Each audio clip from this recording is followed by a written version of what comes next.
Greetings, fellow street photographers. Stuck as we are at home, it's time to think of other things to do. Well, for some months now, I've been working on trying to put a book together, basically containing my street photography. And I've decided that individual pictures, while they're nice, putting them together to make a story or a purpose is obviously going to be better. In addition, we tend to create a lot which is just for the internet, and the internet is a very fleeting moment where people see things, and very little actually has posterity. What I'm aiming for with this book is really two things. One is a reference and a body of work that is some of my best work and the things that I'm most proud of. But the other thing is to use and select the images to illustrate various techniques, the way I go about doing things and the way I think about things. So I'm currently selecting out the pictures that achieve both, represent me and what I see, and also those that allow me to illustrate and act as a guide. So alongside each of the images with their title and background as to the picture I've taken, I'm also going to be including a write-up on a particular point, a technique or a way I go about doing something or a thought I have on street photography. Obviously this is all draft work at the moment, but the point being I'm not a great believer in the idea of going on a workshop with 2, 3, 5, 10 other people and marching down the street. It's not going to create an environment where people that you photograph just get on with their daily lives. A tsunami of photographers is going to be something that's more frightening, and they're going to notice. And as a result, you can't really have candid moments.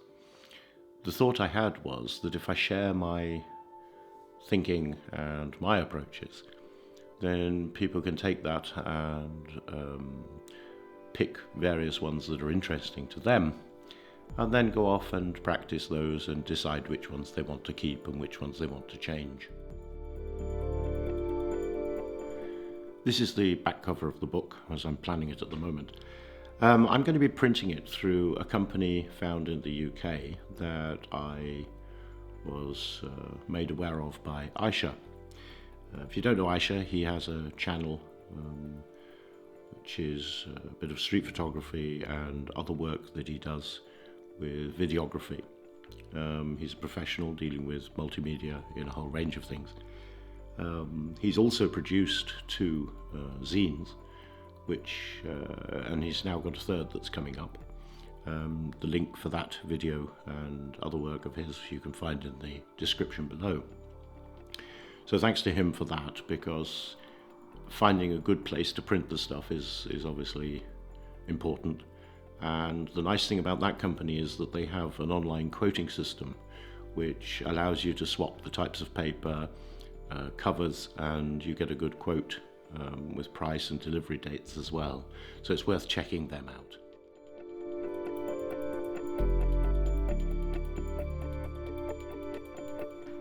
So on a final point, I just wanted to take the opportunity to share with you some of the other work that I'm preparing, and also tell you some of the background as to how the ideas came, because I think maybe sometimes people don't notice that they have an opportunity.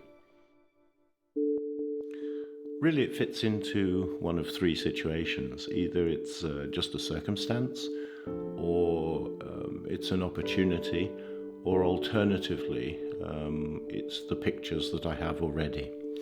More often than not, I find in my group of pictures 1, 2, sometimes 3 pictures that inspire me to see a trend or an opportunity.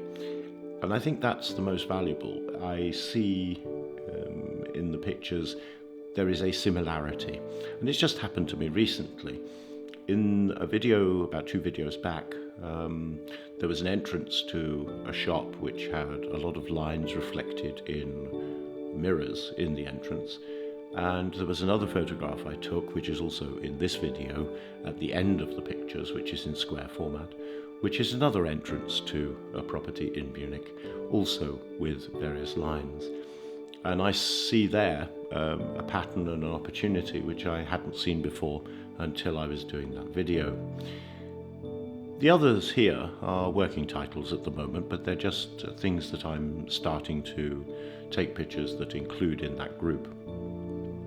Below the City is effectively talking about underground of the city, but not underground in the sense of trains, more underground in the sense of emergency exit, manhole covers, power supplies, telephones, all of those sorts of things that we effectively walk over but represent an entire subterranean city going on to make the city above ground work. Customer feedback did come from pictures. There are some pictures I've taken which were billboards, advertising, political posters, where people had chosen to scribble on them or mark them in some way or turn them into a joke.